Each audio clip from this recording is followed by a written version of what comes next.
So who actually won the trade between the New York Knicks and the Minnesota Timberwolves? Got a lot of things to talk about. Hit.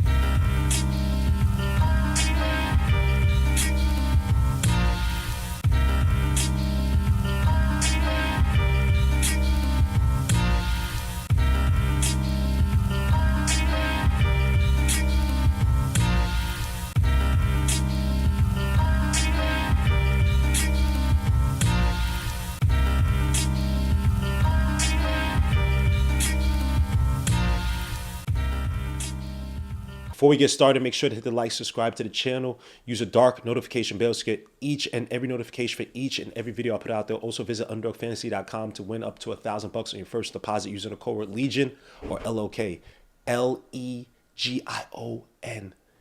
Legion or LOK to get mastered to $1,000 on your first deposit. Salute. Bet responsibly.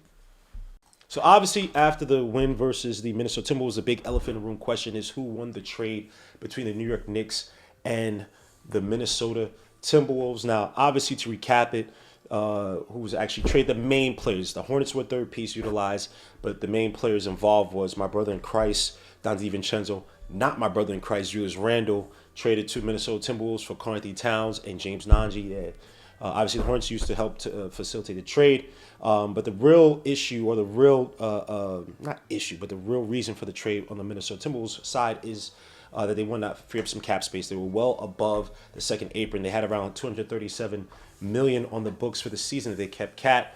The Wolves are well inside the second apron, and didn't think Karl Towns was going to be the guy to help lead them to a championship, despite the fact that he just went to Western Conference Finals and lost to the Mavericks. So instead of being at risk of these second apron penalties, was the inability to trade first round picks, no middle of exception, having your first round pick move to the end of the first round of the draft if they were in the second apron for like 3 seasons.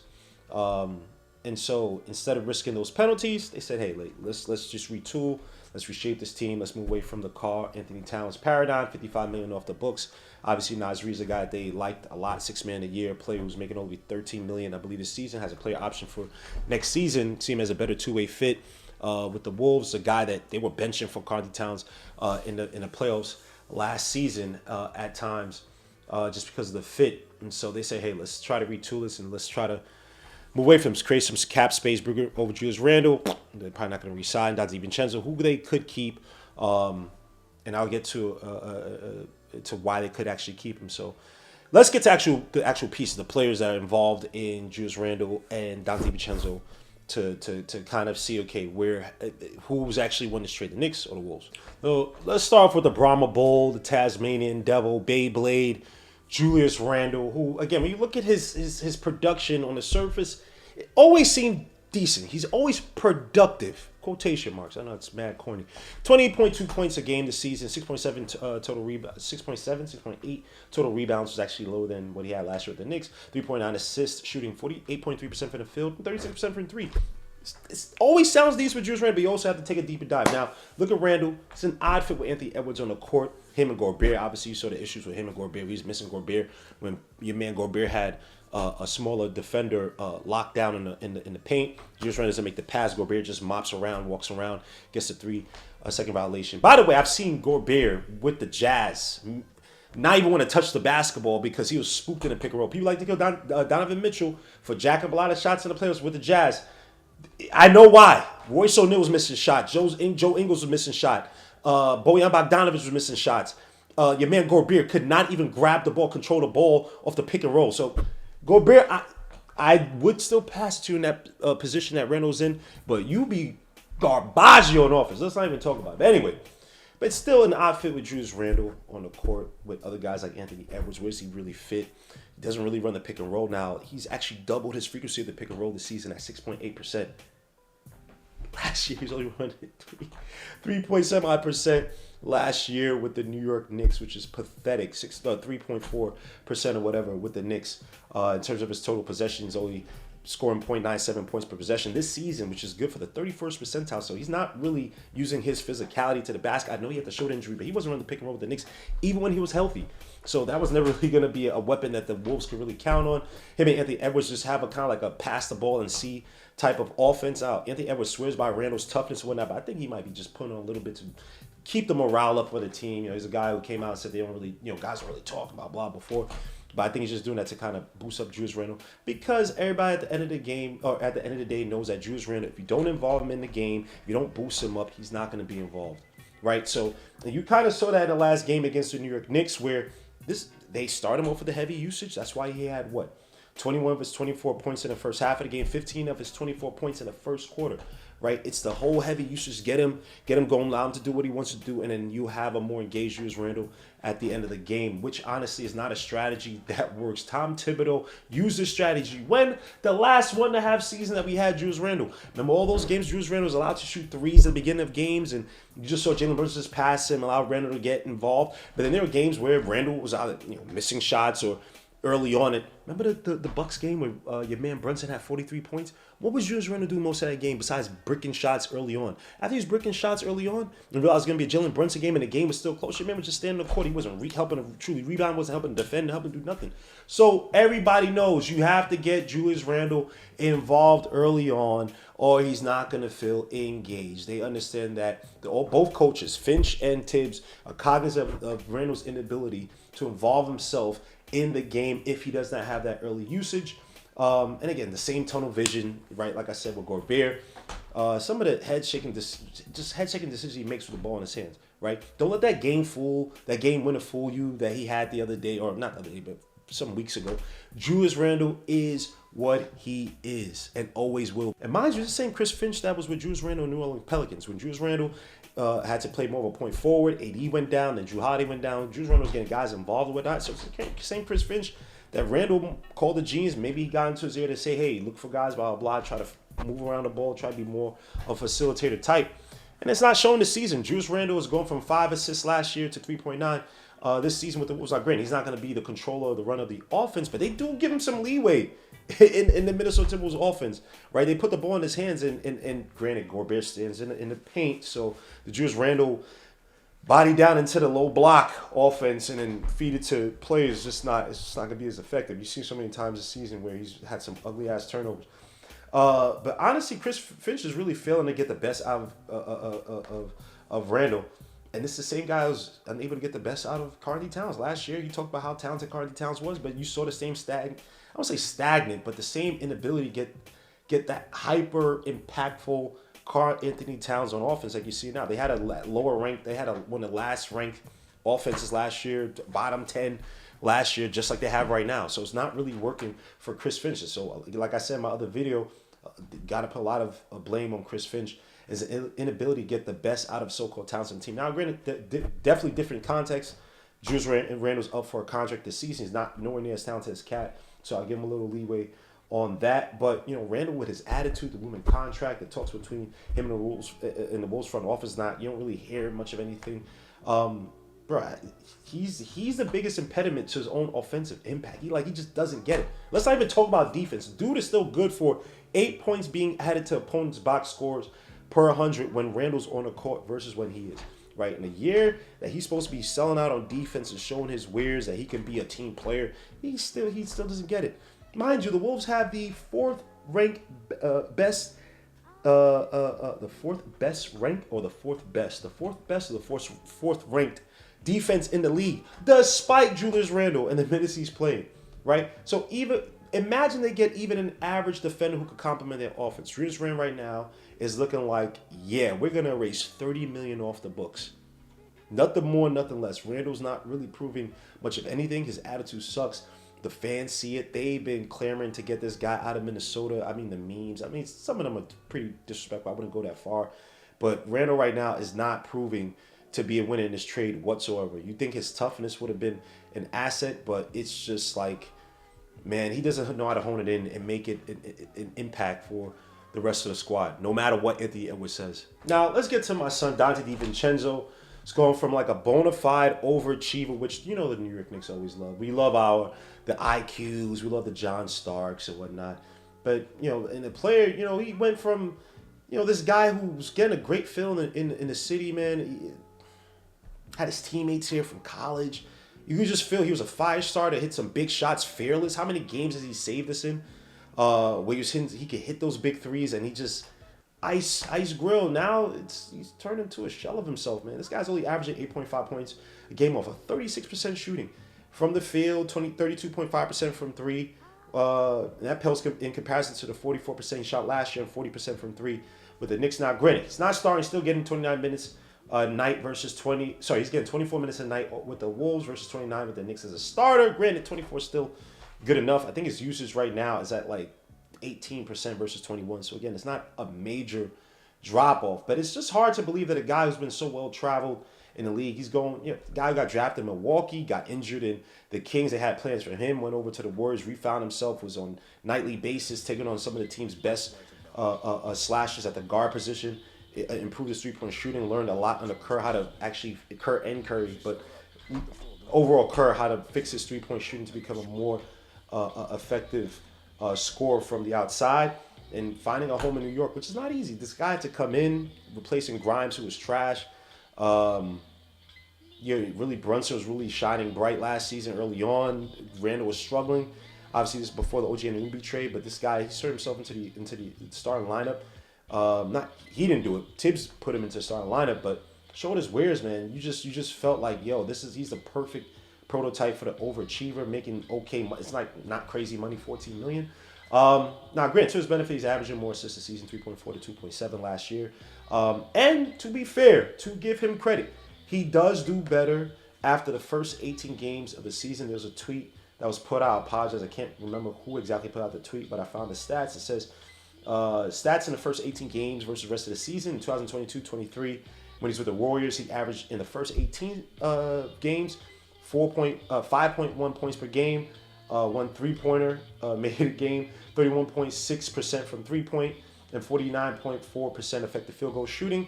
And the next games after that, or the rest of the season after that, he averaged 10.9 points a game, 2.4 three-pointers. I think that means 2.4 three-pointers made a game, off of 41% shooting from three, 58.9% effective field goal shooting. Then last year with the Knicks, 8.5 points a game, 2 three-pointers made, 1.7 assists, 54.2% effective field goal shooting in the first 18 games. Rest of the season, 17.6 points per game, 3.9 three-pointers made, 3 assists, and 59% effective field goal shooting. So granted, you get the slow starter vibe. So I think with him, I think things are gonna gel. I think they're middle of the pack, like 17th in bench scoring, but they have plans for him, Rob Dillingham. You know, Josh Mano's a younger player, showed a little bit as well too. I think Naz Reid, once Naz Reid is fully implemented into the starting lineup, the touches are going to flow a little bit more through Dante DiVincenzo. Again, the usage is not a major drop from last year, but he'll be counted on as much more of a scoring threat and a dependable guard off the bench with the Wolves once Naz Reid, and that takes until next year, so you got to wait. But again, when you look at his contract, he has a few more years left in his contract, $14 million. Again, the second half of, you know, I don't say second half of the season, but the rest of the season after the first 18 games, if he can kind of show that he can kind of acclimate himself and readjust his scoring, lift it up like he's done the past 2 seasons, I think they'll be fine in keeping him, although he still can go in a trade. They probably want to make for a star player, but either way, I think he's gonna find his wares. It's just weird when you watch Dante DiVincenzo, man. Not to make it racial, but Dante DiVincenzo seems like one of those white players that he prefers to play in front of black crowds, right? And I don't mean this in any evil racial. I actually think this is an interesting dynamic. I think that, again, you look at this guy. He's coming from Delaware. He's probably been data of his life where he's had to go to showcases, AAU, and play against black teams. And like, hey, who's this guy? Man, get out of here, Delaware. Who cares? And he's destroy dudes. And I'm not saying it to be even a racial. I'm not even against it per se. Use whatever motivates you. But we've seen it where you have these white kids, they come on, they nice, but people don't think they're nice. People don't rank them because they come from Delaware. They whatever. And you say, yeah, he putting up points, probably in some small town, playing some bum-ass accountants, future accountants and investment bankers. They ain't playing nobody. And he comes and he's destroying you, bro. Like that. That's how I see Dante DiVincenzo. Like, I can't, like, when he's in front of, like, other white people, I just feel like, whatever. But he wants to show out in front of the black because in the back of his mind, he can still hear somebody saying, man, yeah, if that white boy, he ain't that nice, man. Don DiVincenzo the type that he wants to sing in front of the black girls. When y'all going out, yo, this is my friend Dante. He want to, yo, hey, ma. He's a John B type. Now you got the mountain beard and everything, bro. That's not your style, bro. You're not a goat a herder, bro. That's not it. Or goat herder is a sheep herder, whichever one. Whatever mountain crap he got on his face, man. That's not his style, man. He's clean cut, shaven, John B, singing to all the black girls, Moesha side character for episode type. But either way, look, Don DiVincenzo's gonna find it. Again, I just think that he has to acclimate himself, get comfortable. But this guy's been well traveled. I think his stats are gonna definitely crystallize, especially once Naz Reid moves over to the starting lineup. But that'll be next year. But I think he'll be fine. Hard worker, grit, and he's had some games here and there. We started to see it percolate a little bit, but overall he's been struggling. But I think he's gonna get it all together. I miss you, my brother in Christ. Now, let's go to the other side. Obviously, Tom Thibodeau is getting some of the best production from Mr. Bodega, man, shut man, yo, New York is so gentrified and corny. When the hell we start giving corny ass nicknames? Mr. Bodega, good, man, shut your ass up, man. Not you, Cat. Just the nickname is corny.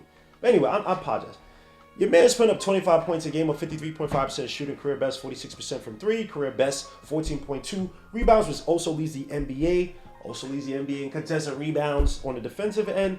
And averaging 3.4 assists a game. He's on pace to slash at least 50% from the field, 45% from three, 80% from the stripe, which only two other guys have done it in Kevin Durant and Chris Mullin, St. John's finest. I don't know about that. But anyway, as a result of Tom Thibodeau's coaching, his framework, and demands of the offense, Jalen Brunson as well too. You've seen Cat play a different game we've seen in years prior, being more aggressive to the basket. Not taking, he's averaged the same amount of threes, around the same amount of threes he averaged last season, but he's not taking these threes outside of the confines of the offense. You never feel like he's taking a whole bunch of threes that just feel disjointed or forced. Even when he's coming down off in transition and the guard is attacking, kicks out to a just getting back or just running back. I don't want to say even transition. It's like he's just getting back to the offense. Get to a Cat. The center's playing deep, already playing inside the paint, waiting for Cat to come through an attack. Catch the Cat hits those threes at the top of the key. Everything feels like it's feeling like a puzzle in terms of the offense with Karl Towns. He's been an absolute beast on offense. Helped lift the Knicks offense to number 7 scoring offense, number 2 offensive rating. The Knicks also too on the defensive end. Something scary is happening with Cat. The Knicks are now 6th best in opponents' points per game allowed and 13th in defensive rating, which is a major improvement from the beginning of the season when we were in the doldrums. We were at the bottom of the league. Now, granted, our rebounding is still relatively weak, but dare I say, Cat has shown some major improvements on defense. Times that now he's not even, it's still happening, but it's not, the drop back is not as sickening as it was in years prior and even the beginning of the season. And dare I say, too, at Cat, man,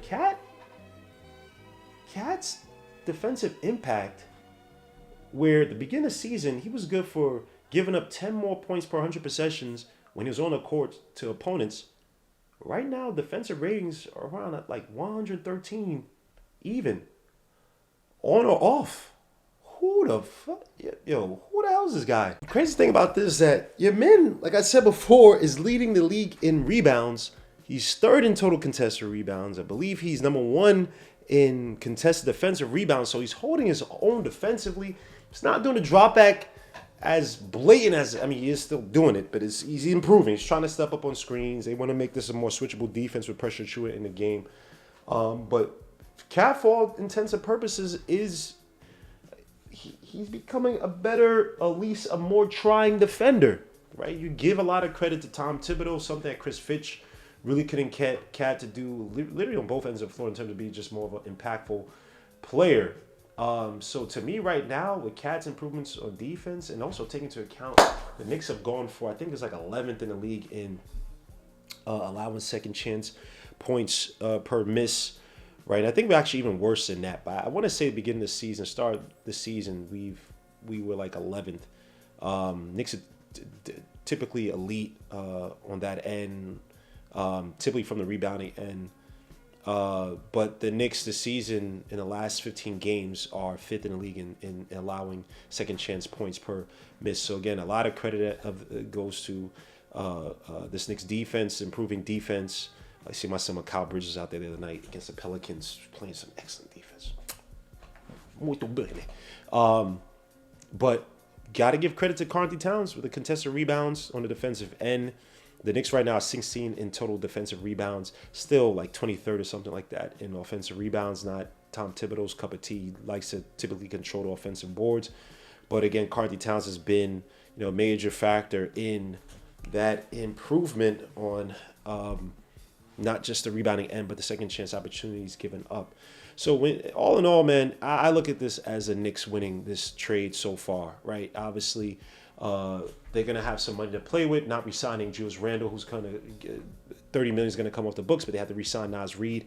And they're going to have to make a trade for a player. Is it going to be another center? Is it going to be another wing? Who complements Anthony Edwards? That's another bigger question. Who complements Anthony Edwards? They're running into the same issue we ran into with Karl Towns, a guy where they have this uber-talented player, and they favor him over, say, better coaching, a more complimentary player who's going to take the ball out of his hands, an offense that's not just predicated on, his skill level kind of carrying him. How many games you've seen this season where Anthony Edwards has to put it on in the fourth quarter?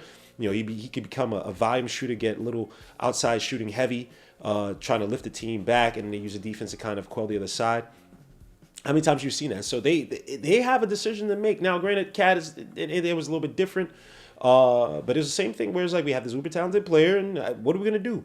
Everything's gonna have to. We'll make decisions that basically make him happy, right? So back in the day, it was Tom Thibodeau, Jimmy Butler trying to make Karl Towns tough. Didn't work. They favored Karl Towns over Tom Thibodeau, and what he was trying to do, got rid of him, and look where he's at right now. Back to that old thing, right? So, it looks like Tom Thibodeau's right. Get your butt in the paint, defend.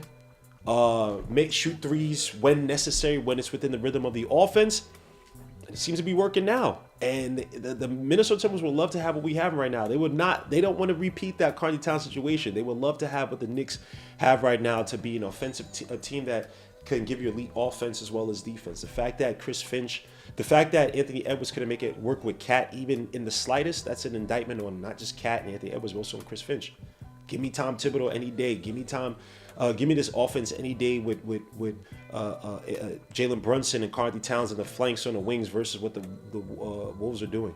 They're gonna have to find out who that guy is, who they're gonna be trading for to complement Anthony Edwards. That's the decision. That's a problem that I do not want to have, because if you're you could be the right coach, Anthony Edwards doesn't take to you, you're gone. You could be the right player. Anthony Edwards doesn't fit into it, or he doesn't fit into the offensive scheme, and you guys still struggle. And then you can't get back to that Western Conference Finals, so now you're the GM. Hey, yo. Not an enviable situation right now for the Wolves. So the Knicks are definitely the clear-cut guys right now, despite the fact that $55 million a year is kind of nasty. But looking at the goal rate for so-called elite centers, again, it's all about getting Cat to get his talent to match expectations. If you get the talent to match expectations, the $55 million is not the worst of situations. So we'll definitely see. But guys, let me know your comments. Let me know your thoughts. Who do you think won in this trade? Is it the Minnesota Timberwolves? They can have some space in the future, have some flexibility, get away from Cat, or is it the New York Knicks finding the center to best complement Jalen Brunson and the rest of the squad towards a championship run? Leave your comments at the end of the video. I appreciate you guys. Make sure to also hit the dark notification bell to get each and every notification for each and every video I put out there. It's your boy Gmo, Legion Knicks. I appreciate you. Peace, Lou. God bless. We out.